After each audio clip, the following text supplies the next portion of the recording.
And now gives the floor to the Professional Institute for Advanced Wound Recovery. You have the floor.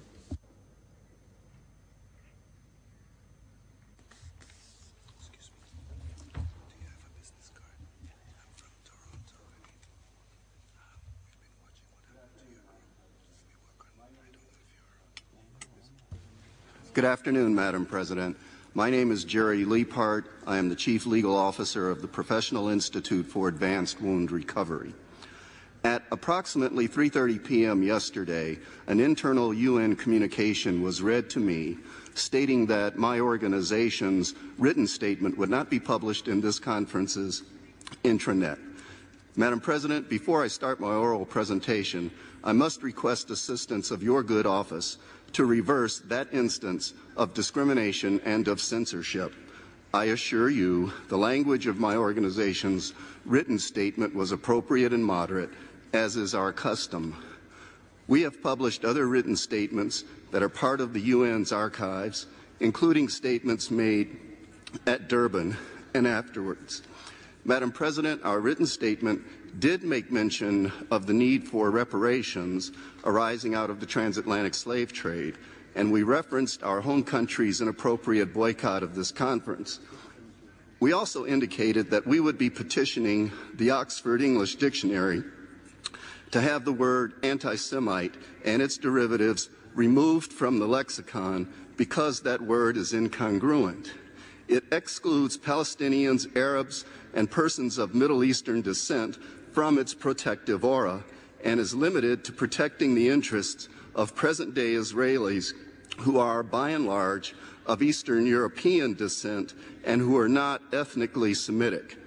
Thus, that word is incongruent and exclusionary and violates the spirit of the DDPA.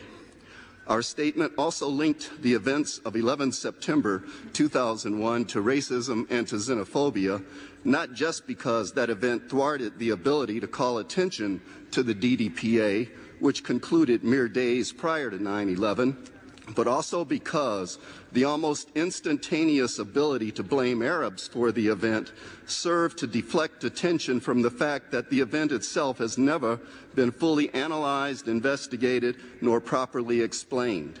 We noted that even if you assume jetliners hit the World Trade Center, that they are mere hollow aluminum tubes and that jet fuel is mere kerosene, which is not even flammable, let alone powerful enough to melt steel and almost instantaneously turn it to dust, as was seen to have happened. The events of 9/11 are to this day an unexplained mystery, yet in immediately blaming Arabs, we have in fact experienced a serious event of xenophobia, to put it no more strongly than that. Madam President, the outcome document of the DRC has received little or no praise, in sharp contrast to the amount of praise the President, Madam High Commissioner, and Mr. Yuri Boshinka have received. By way of analogy, one of PIAWR's areas of endeavor, healthcare, what has been said here is equivalent to saying the surgery was a success, but the patient died. Madam President, there is but one world and one humanity, with none having neither greater nor lesser rights or claims than anyone else. We are all the same. Thank you. I thank the Speaker for his statement and wish to draw the attention of all speakers that they must please focus their statements on the objectives of this conference.